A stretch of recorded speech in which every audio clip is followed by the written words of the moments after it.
Growing up in the church, there was a lot of expectations, and I felt the pressure, definitely. It wasn't until I was about 14 that I did feel that pressure a lot. People would ask my mom questions about how they were raising me, what they should do, and I felt like judgment instead of asking how to raise their kids. I just got fed up with that pressure, and instead of clinging to the Lord to change my heart, I chose to go and drink.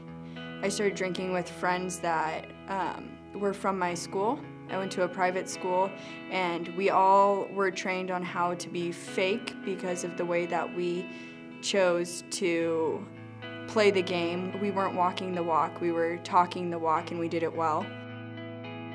When I was 18, I started using every drug I could get my hands on, whether it was coke, meth, heroin, fentanyl.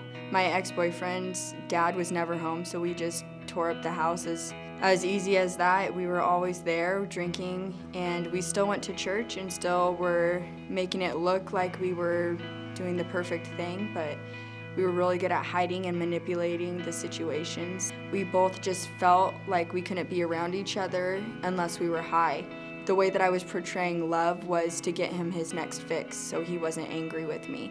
And to get that fix, I also wanted to be numb. I didn't want to feel the pain of him possibly not loving me. I cared so much about what he thought about me that I was able to cloud my vision to make it something different. By the time I was 23, I was only weighing 89 pounds, and that was the darkest part of my addiction. I didn't care what anybody else thought. I didn't care how my parents were feeling. I didn't care about my brother.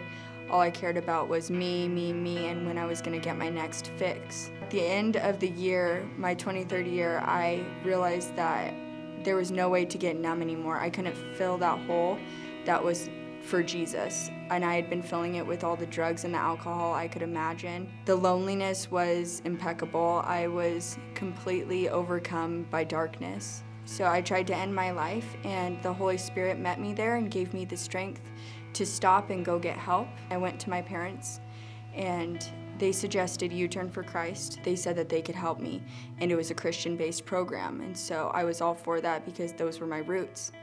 So I chose to give it a try, and they put me on a plane a day later to come to Paris, California, and I stayed at the ranch for 2 months and then graduated first phase and ended up staying a floater month and going back home to Washington. I ended up diving right back into the group of friends that I had before, and when something came up that was not the greatest news, I chose to go and use instead of clinging to the Lord. When I chose to come back to U-Turn in September, my dad and I drove down from Washington, and we read Romans together for the 19-hour drive that we drove back to Paris. And the book of Romans is all about how you're dying to yourself and surrendering, and at that point it clicked.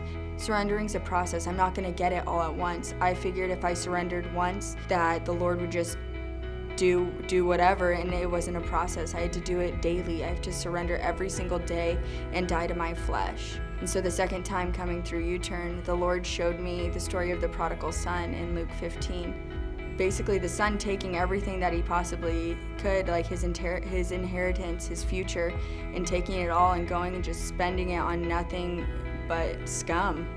And when I came back, the Lord was telling me, like, you've smashed me down to the ground, and yet I'm still here to welcome you with open arms. And that right there changed the way that I looked at the relationship with God that I have. I'm a prodigal daughter that the Lord has brought back into his house.